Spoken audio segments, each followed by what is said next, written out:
예루살렘 주민이 여호람의 막내 아들 아하시아에게 왕위를 계승하게 하였으니 이는 전에 아라비아 사람들과 함께 와서 진을 치던 부대가 그의 모든 형들을 죽였습니다. 그러므로 유다 왕 여호람의 아들 아하시아가 왕이 되었더라.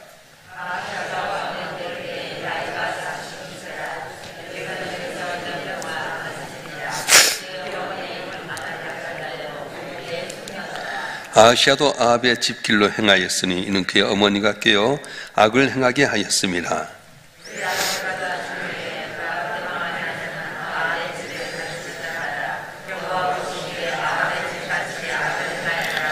아하시아가 아합의 집의 가르침을 따라 이스라엘 왕 아합의 아들 요람과 함께 길란 라못으로 가서 아람 왕 하사엘과 더불어 싸우더니 아람 사람들이 요람을 상하게 한지라.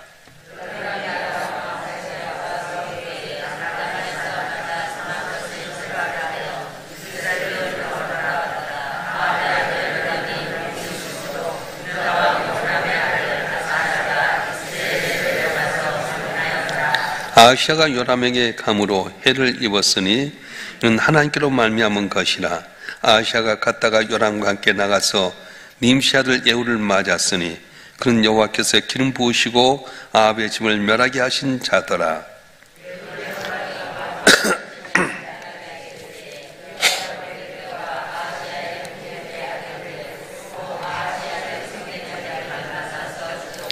아하시아는 사마리아에 숨었더니 예후가 찾음에 무리가 그를 예후기로 잡아가서 죽이고 이르기를 그는 전심으로 여호와를 구하던 여호사밧의 아들이라 하고 장사하였더라. 이에 아하시아의 집이 약하여 왕위를 힘으로 지키지 못하게 되니라.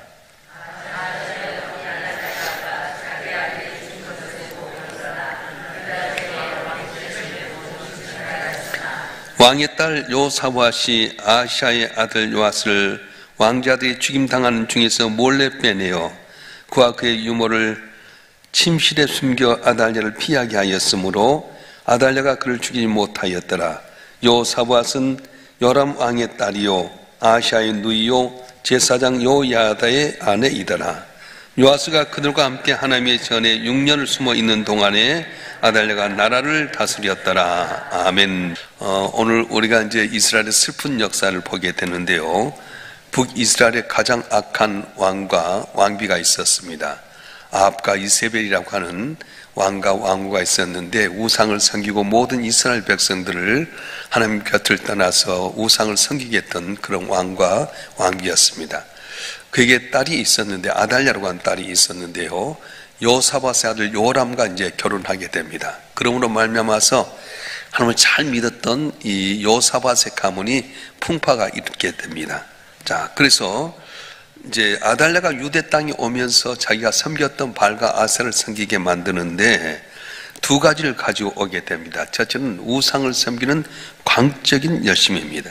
그래서 아달랴가 어렸을 때부터 아버지 어머니가 우상을 섬기던 모습을 봤던 그 모습대로 남쪽 유다에 시집 와서 우상을 섬기는 열심을 갖고 오게 되고요. 두 번째는 피를 보고 즐거워하는 잔인성입니다. 그래서 우상을 섬길 때에 일어난 일이 뭐냐면은 바로 피를 보는 잔인성이 있었습니다. 그래서 자기가 요람이라고 하는 여호사밧의 장자였던 요람이라고 하는 아들과 결혼을 했는데 와서 보니까 남편 요람보다는 오히려 시동생들이 더 총기가 있는 거예요.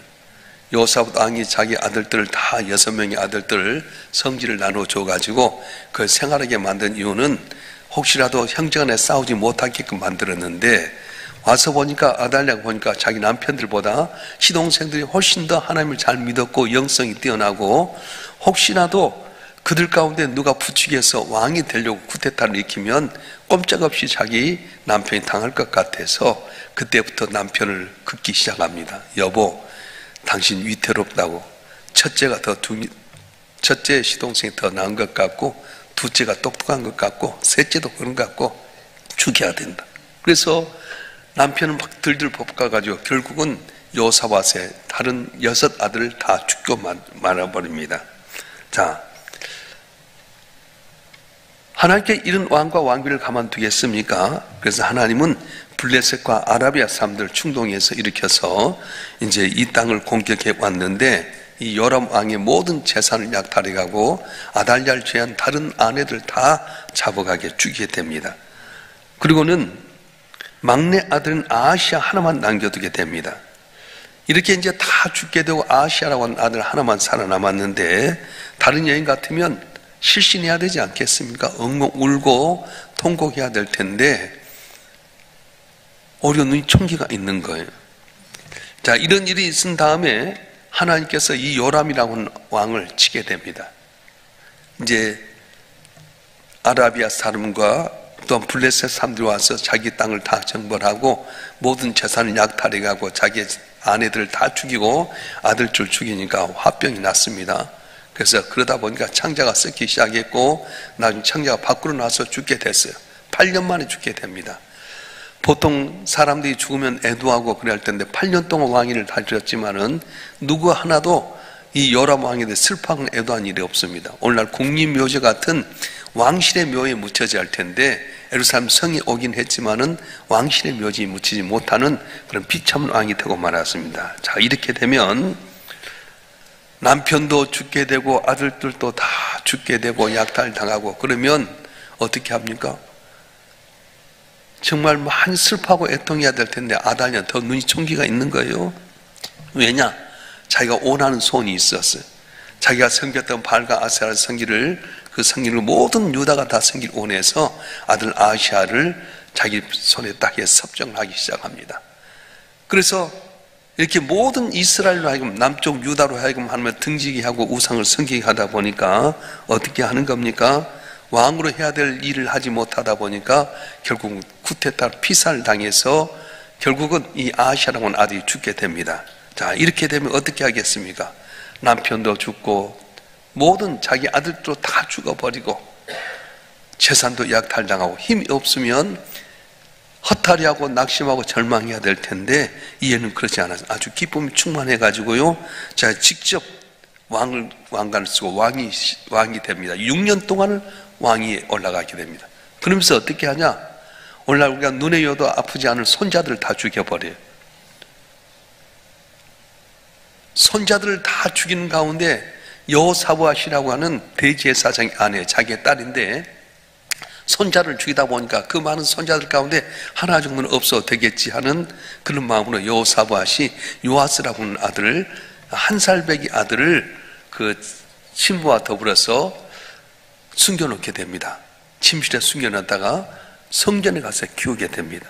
자, 우상 숭배할 때 두 가지 큰 특징이 있는데 첫 번째 음란한 일입니다. 그 당시 우상 숭배를 전문적으로 집행하는 제사장들은 바알과 아세라를 섬기는 제사장이었기 때문에 그런 직업적인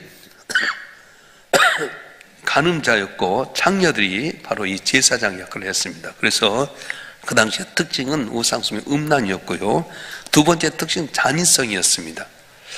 사람들이 사람답게 대접을 받지 못하는 것이 뭐냐면은 그 당시 우상 숭배 현상이었어요. 이제 자기 집을 짓게 됩니다. 자기 집에 들어가 낙성식을 하게 되면 가장 좋은 선물을 자기 신에게 바치는 습관이 있었습니다. 그것이 뭘까요? 돈일까요? 권력일까요?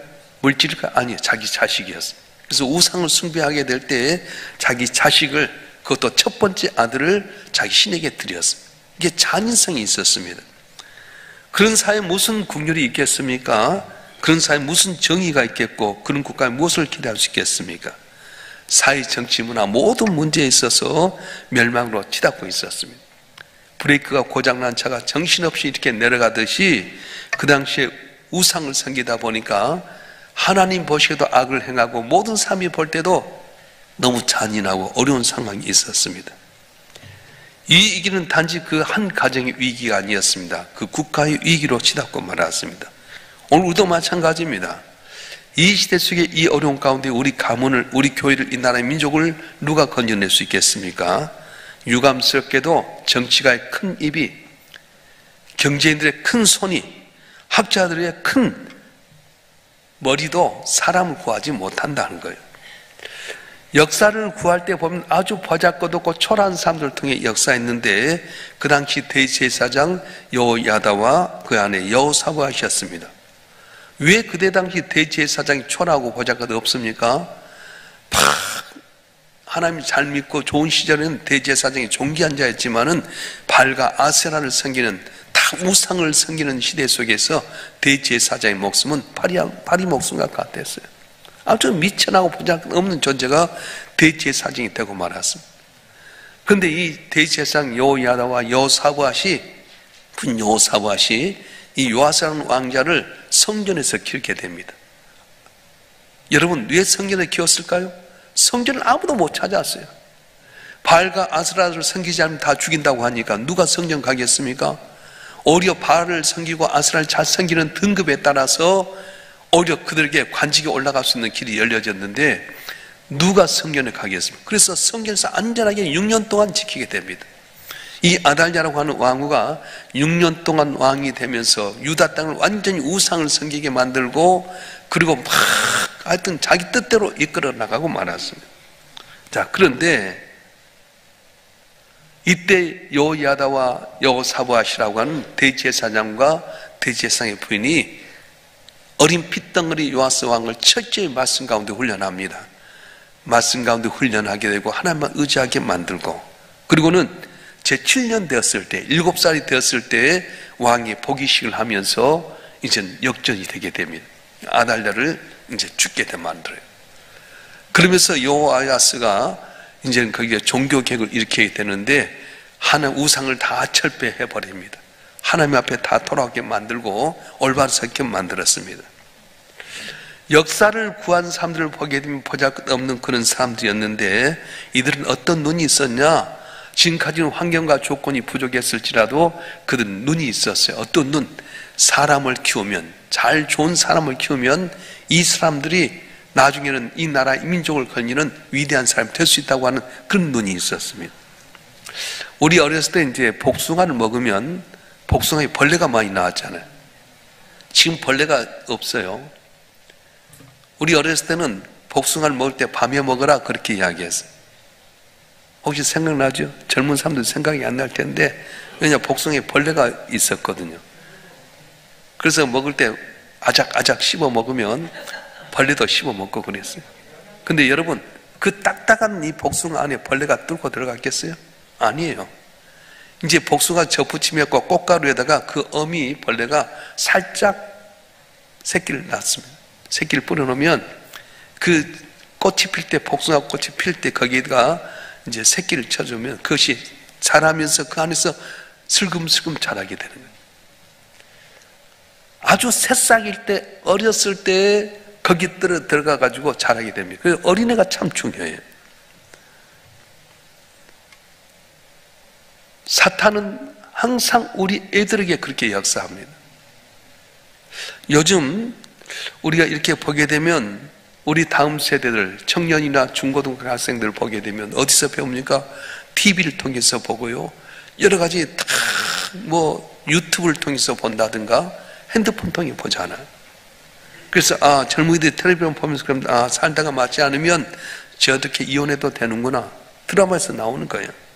40대 50대가 되면 저렇게 바람 펴도 되는구나. 사랑만 하면 남편 아니어도 아내 아니어도 저렇게 사랑해도 괜찮구나. 은밀한 가운데 배워버린 겁니다. 우리 물질 문명 속에 살아가는데 우선순위가 있었어요. 첫째는 하나님이고 제2는 인간이고 제3은 물질과 문명이라고 하는 걸 알았는데 요즘 젊은이는 그렇게 생각하지 않습니다. 교회 왔을 때만 그렇게 배우고요. 세상에 나가보면 숙달된 종교인 아버지와 어머니 하는 일을 그대로 닮아버려요. 교회 와서는 말씀을 배웁니다. 그런데 실제로 삶의 현장 나가보면 믿음 없는 아버지, 어머니, 세상 풍물 따라가는 거 그대로 애들이 따라가 버린 거예요. 그래서 여기서 젊은이들의 생각이 뭐냐면 하나님 있으면 참 좋지만 없어도 그렇게 인생 사는 거 불편함이 없어. 그저 큰 어려움만 안 당한다면 하나님 없어도 별로 큰 문제가 안 될 정도로 생각하면서 그리고 이렇게 교회에서 배우게 되는 거예요. 하나님 없는 것은 행복에 별 지장이 없을지 모르지만 텔레비전에 나오는 라면 안 먹으면 일요일이 행복해지지 않는답니다. 텔레비전에서 선전한 SUV 자동차 타지 않으면 그 인생은 삼류 인생처럼 우리 청년들이 그렇게 생각하고 있다는 거예요. 참된 매력은 텔레비전에서 성전하는 그 옷을 입어야 매력이 있게 되고요, TV에 나오는 화장품을 써야만이 우리가 좀 인물이 된다고 그렇게 청년들 생각한다. 그래서 요새 초등학교도 명품 아니면은 등급이 차이가 나잖아요. 어떻게 이렇게 됐습니까? 사회가 그렇게 만들어 버렸어요. 세상은 우리의 자녀들에게 복숭아 안에 벌레를 새끼를 살짝 쳐 여는 것처럼 그렇게 이어서 점차 꿈틀꿈틀하면서 단단해진 이 복숭아 안에 벌레가 들어간 것처럼 그렇게 만들고 있다고 하는 겁니다. 여러분, 어떻게 해야 되겠습니까? 이런 상태 속에 우리가 이 나라, 민족, 우리 교회를 살릴 수 있는 길이 무엇이겠습니까? 우리 자녀들을 말씀 가운데 잘 양육하는 거라고 하는 거예요. 할렐루야. 그리고 여러분이 먼저 본이 돼야 됩니다. 주일 성수인데 철저히 주일 성수해야 되고요, 기도할 때도 철저히 기도하는 모습을 가져야 돼요. 근데 여러분 모습이 어때요? 많이 달라졌어요. 그때 달라요. 컨디션 좋으면 교회 나가고, 컨디션 안 좋으면 교회 안 나가고, 주일날도 애들 데리고, 야, 우리 밖에 놀러 가자. 엄마 교회 나가야지. 야, 거기 가서 예배 드리면 돼. 이런 습성을 갖다 보니까 주일 성수 못하지요. 밖에 나가서 예배 드려요. 가서 시간 되서 그냥 먹고 놀자. 그러다 보니까 애들이 그대로 닮아버린 거예요. 여러분 가정은 지금 어떤 상황이 있습니까?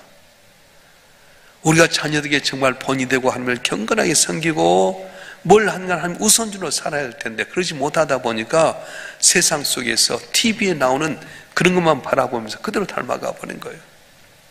부모 귀중한 것도 모르고요. 우리는 어렸을 때 항상 아버지 제일 귀하게 여겼잖아요. 저는 우리 어머님이 밥을 하면 제일 먼저 해가지고 이불 속에다 딱 집어여요. 여러분, 이불 지금은 뭐 이렇게 따뜻하게 하는 그런 것도 있지만은 냉동실에 여다가 밥도 하지만은 옛날에는 밥을 하면은 식으니까 이불 사이에 딱 집어여가지고 놔뒀다가 아버지 오시면은 식사 드렸잖아요. 우선순위 아버지였어요. 그러니까 질서가 살았어요. 요즘은 아버지 질서 없어요. 여보, 애부터 먹일게. 애 밥 먹이고요. 애 우선이잖아.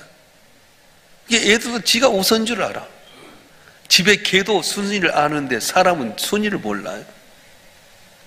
제가 개 키운 분들 말 들어보면 개가 순위를 안 돼요. 집에서 누구 말을 잘 들어야지 자기가 편안한 줄 알아가지고 똑같은 주인인데도 힘 있는 주인에게 고개 숙이고 아양 부르지만은 안 그러면 앵앵앵 거린대. 근데 우리 애들을 어떻게 키웠습니까? 아버지를 우선순위하고 가정의 질서를 해야 되는데 그러지 못해요. 하나님 중심으로 살아야 할 텐데 하나님을 중심으로 사는 것이 아니라 여러분이 먼저 하나님께 정성을 못하니까 그대로 살아가 버린 거예요. 여호사밧 왕이 남쪽과 북쪽 간에 계속 견쟁이 있으니까 가문과 가문에 결혼하면 좋겠다 싶어서 불신앙의 사람, 우상을 섬겼던 아합과 이세벨의 딸 아달랴를 며느리로 맞아가지고 그 요람 때 형제들 다 죽여버리고요. 자기 아들 죽고 나니까 손자들까지 다 죽여버리고 자기가 왕이 돼서 우상을 섬기게 되고 성전에서 가져갔던 모든 제사하는 그 그릇을 다 발을 성경에 썩어버리고 이스라엘 남쪽 유다의 모든 백성들이 하나님 믿으면 죽인다고 하니까 벌벌 때문에 성전 찾아오지 않냐고. 그런 점에서 요야다와 여호사밧이 요아스라고 하는 아들을 숨겨가지고 철저히 훈련시킵니다. 6살까지 어린 핏덩이를 잘 키워 말씀만 했더니 결국 그를 7살 때 왕이 올리면서 아달랴를 죽이고 왕이 되면서 종교기를 다시 하나님께 품에 돌아온 귀한 역사가 일어나게 된 겁니다. 오늘 우리는 어떻게 살아야 됩니까? 복의 근원이 어디 있습니까? 내가 노력하고 애쓴다고 되는 겁니까? 아닙니다. 하나님이 길을 열어주셔야지 복이 있는 것이지 내가 노력한다고 건강 얻는다고 됩니까? 제가 아는 분들 보면 헬스하고요 몸 관리하는 사람 먼저 죽더라고. 암도요 내 몸이 건강하면 암도 건강하게 퍼진대. 비리비리 해가지고 힘없으면 암도 와서 지도 비리비리한데 골골 80이라고 하는 말이 그 말이에요. 막 몸 관리한 분이 어느 날 딱 보면은 제일 어려운 췌장암이나 담낭암 걸려서 돌아가는 경우 많이 있었어. 몸 관리하는 거 중요합니다. 근데 하나님 오래 살게 해야지요. 여러분 노력해서 돈 버는 거 중요합니다. 근데 노력해서 돈 번다면 다 노력하지요. 근데 하나님께서 물질의 복을 받게끔 만들어야 되는 거지요. 가뭄 가운데서 모두가 다 애굽 땅을 향해 내려갔는데 하나님께 이삭이 말합니다. 내가 명하는 곳에 너 거기 머물러라. 내가 복을 주리라. 다 가뭄 들었던 땅에 살기 싫어서 다 애굽 땅 풍요로운 곳에 갔는데 가뭄 들었던 땅에서 순종했던 이삭에 그의 농사 100배 복을 받는 은혜를 주셨어요. 100배 복은 누가 줍니까? 하나님이 주시는 거예요. 왜 오늘 저와 여러분 이곳에 나왔습니까? 우리 위해서 하나밖에 없는 아들 십자가에 못 박기가 희생하신 그 하나님은 그 아들 같아 우리에게 좋은 걸 줄 알고 주 앞에 나서 기도하면 응답해서 우리의 삶의 문제가 풀릴 줄 알고 나온 것 아니겠습니까? 할렐루야. 그래서 여러분이 교회에 나온 것은 받은 은혜에 감사하는 거예요. 나 같은 죄인 살리신 주 은혜 고마워서 이 나와서 감사하면 야 감사하니 더 감사할 조건이 넘치게 복을 주는 거예요. 애들도 보면요 사랑받을 애가 사랑받지 못할 애가 딱 구분됩니다. 가지고 있는 과자 할아버지 하나 줄래? 그러면 딱 주면 아이고 더 좋은 거 있지. 근데 이것 갖고 욕심 부리면 너 그거 먹고 니 살아라 뭐 그러겠습니까? 마음이 섭섭한 거지. 오늘 또 저와 여러분 한 분 한 분이 오늘 아달랴라고 하는 우상을 섬기는 그 여인을 돌아서 그 간이 쫄딱 망하게 되는 것처럼 불신앙으로 살아가면 어릴 수밖에 없습니다. 그러나 그 당시에 멸시 천대받고 초라한 대제사장과 그의 아내가 요아스라고 하는 아들 이 조카를 데려다가 말씀 가운데 키웠더니 회복되는 역사가 있었습니다. 딱딱한 복숭아 안에 벌레가 들어간 것은 커서 들어간 것이 아니라 꽃씨를 뿌릴 때 그때 알을 까놓으면 거기서부터 복숭아가 커지면 그 안에 벌레가 들어가듯이 우리의 깊은 곳을 어렵게 만드는 것. 사탄은 그런 방법을 씁니다. 바로 저와 여러분 한 분 한 분이 나는 부족할지라도 내 가정에서부터 내 자녀부터 말씀 안에 잘 양육함으로 말미암아 승리하는 복된 삶이 되길 주님으로 축원합니다. 축원합니다. 기도하겠습니다.